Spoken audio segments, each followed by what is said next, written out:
Ayan naman ang bird. Ayun oh. Meron kaming nilagay na pagkain dyan. Ayan.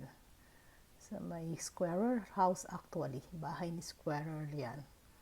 At ayun si Birdie. Birdie, kumakain siya ngayon. Look. Sige, kain ka lang dyan. Peanuts. Yan, pagkain ng bird. Ang galing ni bird, oh. Kumakain siya. Cute-cute niya.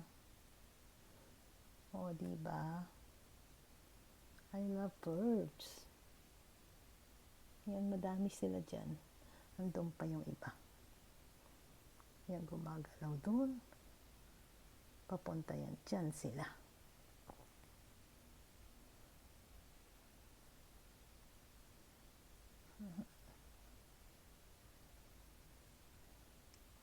Tapos pupunta yan dito.